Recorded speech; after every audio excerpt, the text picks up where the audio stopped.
Hi friends, my ഓണിലോട്ട് എല്ലാവർക്കും സ്വാഗതം. ഇന്നിവിടെ ചെയ്യാൻ പോകുന്നത് ഒരു ബട്ടർ പനീറാണ്. ബട്ടർ പനീർ എങ്ങനെയാണ് ചെയ്യുന്നതെന്ന് നമുക്ക് നോക്കാം. അത് സാധാരണ ചെയ്യുന്നതിനേക്കാളും വളരെ ഈസി ആയിട്ടും വളരെ പെട്ടെന്ന് ചെയ്തെടുക്കാൻ പറ്റുന്ന ഒരു കറിയായിട്ടാണ് ഇന്നിവിടെ നമ്മൾ ചെയ്യുന്നത്. ഇതിലേക്കായി കുറച്ച് സബോള, തക്കാളി, പച്ചമുളക്, വെളുത്തുള്ളി, ഇഞ്ചി, പിന്നെ കുറച്ച് കശുവണ്ടി, കസ്തൂരി മേത്തി, ലേശം മല്ലിയില, ഗ്രീൻ പീസ്, ബട്ടർ, പിന്നെ ക്രീം, ഫ്രഷ് ക്രീം. ഇത്ര സാധനമാണ് വേണ്ടത്. നമ്മൾ ചീനച്ചട്ടി വെച്ചു, അതിനകത്തോട്ടൊരു 50 ഗ്രാമോളം വരുന്ന പിന്നെ ബട്ടർ ഇട്ട് കൊടുക്കുക. ബട്ടർ ഇട്ട് നല്ലൊന്ന് ചൂടായി വരുമ്പോൾ അതിലോട്ട് സബോള അരിഞ്ഞ് വെച്ചത്, ഇഞ്ചി, വെളുത്തുള്ളി, പച്ചമുളക് ഇത്രയിട്ട് നമുക്ക് നല്ലതായിട്ടൊന്ന് വഴറ്റണം. വഴറ്റുക പറഞ്ഞാൽ ഓവറായിട്ട് വഴറ്റണ്ട, ഒരുവിധം ആ പച്ച മണമൊക്കെ പോകുന്നിടം വരെ വഴറ്റിയിട്ട് അതിലത്തോട്ട് കശുവണ്ടി ഇടാം. ലേശം കശുവണ്ടി ഇട്ട് കൊടുക്കണം. കശുവണ്ടി ഇടുമ്പോഴാണ് നല്ല അതിൻ്റെ ഒരു ടേസ്റ്റ് കിട്ടുന്നത്. കശുവണ്ടി ഇട്ട് നല്ലതായിട്ടൊന്ന് വഴന്ന് കഴിയുമ്പോൾ നമുക്ക് ഗരം മസാല ഇടാം.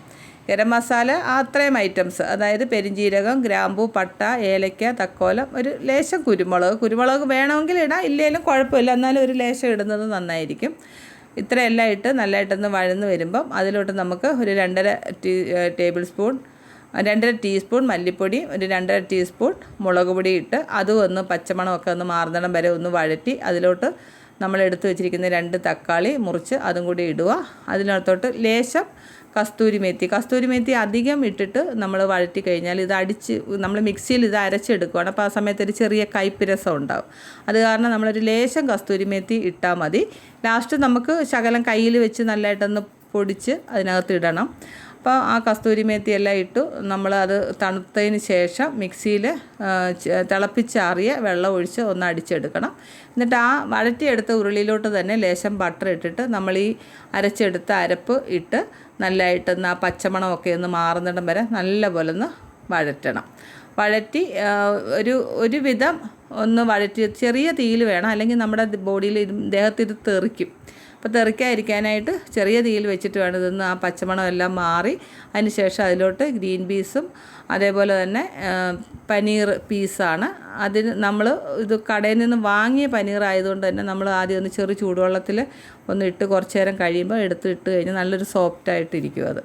പിന്നെ അത് ഒരു 10 മിനിറ്റ് അടച്ച് വെച്ച് ചെറിയ തീയിൽ അടച്ച് വെച്ച് അത് തുറന്നതിന് ശേഷം അതിനകത്തോട്ട് നമുക്ക് കുറച്ച് ഫ്രഷ് ക്രീം ഒഴിച്ച് ചെറുതായിട്ടൊന്ന് ആ പനീർ പൊടിയാത്ത രീതിയിൽ പതുക്കെ ഒന്ന് മിക്സ് ചെയ്തിട്ട് പിന്നെ അതിനകത്ത് നമുക്ക് കുറച്ച് കസ്തൂരി മേത്തി കയ്യിൽ വെച്ചിട്ടൊന്ന് ഞെരടി ഇതിൻ്റെ മുകളിൽ ഇടണം.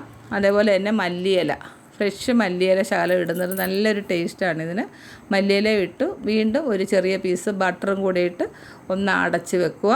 പിന്നെ ഇതിൻ്റെ ഇടയ്ക്ക് ലാസ്റ്റ് ഇതെല്ലാം ഒന്ന് ഒരു സെറ്റാകാൻ വേണ്ടിയിട്ട് നമുക്ക് ഒരു 1/2 ടീസ്പൂൺ പഞ്ചസാര ചേർത്തിട്ട് എല്ലാം ഒന്ന് മിക്സ് ചെയ്തിട്ട് നമുക്ക് ഇതിൻ്റെ മേളിൽ വയ്ക്കാം.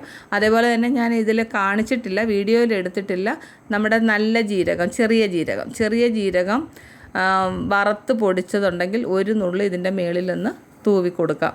അതും നല്ലൊരു ഒരു ഫ്ലേവർ കിട്ടും ഈ ബട്ടർ പനീറിന്. ഇത്രയും എല്ലാം എടുത്തു കഴിയുമ്പോൾ നമുക്ക് ചപ്പാത്തിയുടെ കൂടെയും പൊറോട്ടയുടെ കൂടെയൊക്കെ കഴിക്കാനും കുട്ടികൾക്ക് ഏറ്റവും ഇഷ്ടമായിട്ടുള്ള ഒരു കറിയാണ് ഈ ബട്ടർ പനീർ. അപ്പോൾ എല്ലാവരും ഒന്ന് ഉണ്ടാക്കി നോക്കണം. ഉണ്ടാക്കി നോക്കിയിട്ട് അതിൻ്റെ ഫീഡ്ബാക്ക് അറിയിക്കണം. അപ്പോൾ ഈ വീഡിയോ എല്ലാവരും ലൈക്കും ഷെയറും അതേപോലെ തന്നെ സബ്സ്ക്രൈബ് ചെയ്യാത്തവരുണ്ടെങ്കിലൊന്ന് സബ്സ്ക്രൈബും ചെയ്യണം. അപ്പോൾ ഓക്കെ, താങ്ക് യു.